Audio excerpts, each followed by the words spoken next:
Logo aí, vai. Oi gente, eu sou o Felipe, essa é a Ivy, Isabela, o Júlio e Giovana. Hoje vamos fazer Geração da Utopia, uma apresentação.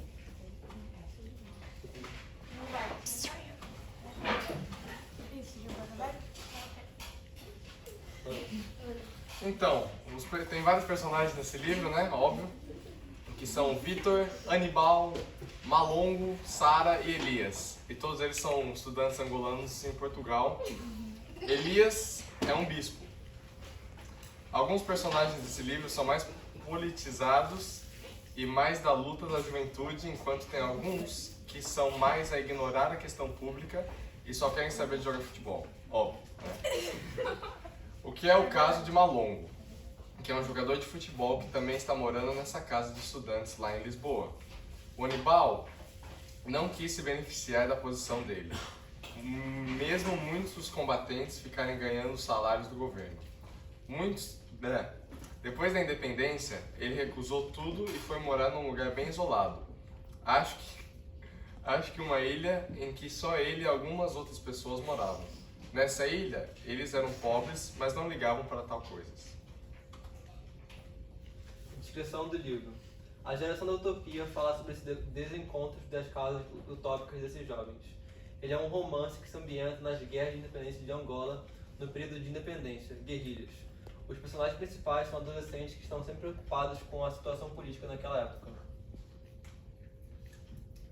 O formato do livro tem quatro partes. A casa, a primeira parte, a segunda parte é a Xana, a terceira é o povo e o quarto é o tempo.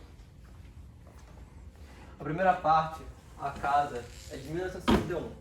Os personagens Vitor, Anibal, Malongo, Sara e Elias são estudantes angolanos em Portugal, que, embora não tenham a mesma ideologia, acreditam na possibilidade de libertação de Angola e na construção de um Estado equitativo.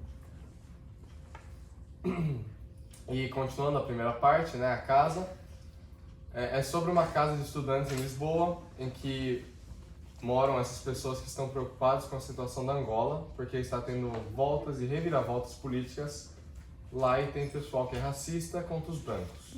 Eles querem expulsar todos os brancos da Angola. Tem clima de caos, no clima de guerra, com descontentamento com a situação daquele país, e esses estudantes estão muito preocupados com isso. Mas nessa parte, a casa também retrata de forma leve algumas passagens do dia a dia desses personagens, desses estudantes. Sim. Segunda parte, a Xana, 1972. Fala sobre a guerrilha e sobre a guerra. Esses estudantes saem de Portugal e vão lá para Angola lutar pela independência daquele país. Continuando a segunda parte, né? Vitor e Anibal são caras que acreditam mesmo na independência e talvez eles sejam os únicos no livro que fala sobre as causas utópicas. Continuando a segunda parte, dentro da utopia, que é um sonho de libertação de Angola, dentro dessa utopia sempre tinha pessoas que queriam se destacar e ter privilégios. Eles estavam lutando contra uma elite. O professor não é lá a Angola, ele é portuguesa.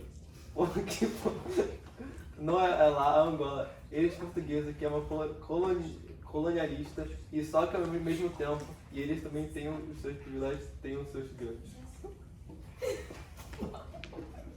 E a terceira parte, o povo é centrado basicamente em Anibal depois da Revolução e depois da independência.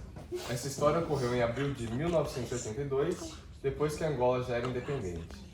O que acontece é que Anibal, desde a infância, ele sonhava em capturar um povo que estava lá no mar, nessa região onde ele morava, e ele sonhava com um povo gigante que ele tem que capturar. Ele estava todo preparado com os seus equipamentos de mergulho.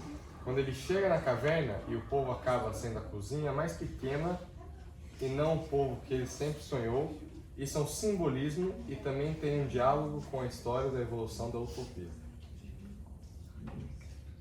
Terceira parte, o povo. Continuando.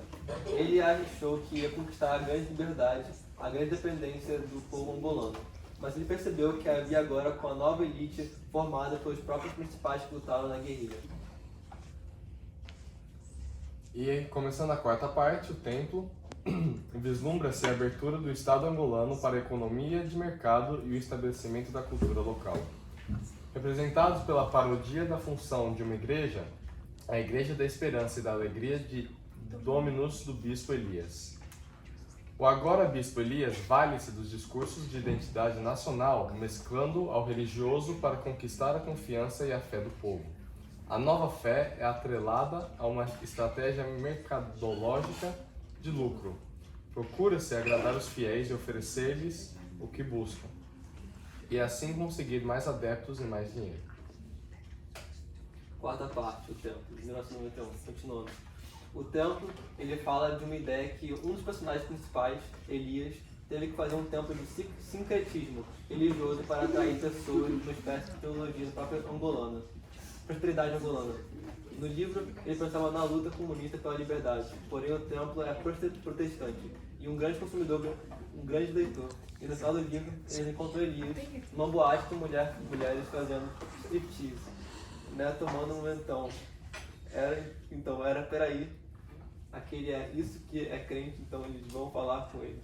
Disse que teve uma visão de uma divindade nova chamada Du, e que agora ele vai fazer a Igreja da Alegria Dudu, que é uma igreja que, ao invés de promover a abstinência, não autocontrole, as virtudes, a promover o prazer e diversão, porque domina seu Deus, e ele quer que as pessoas evitem sintam prazer.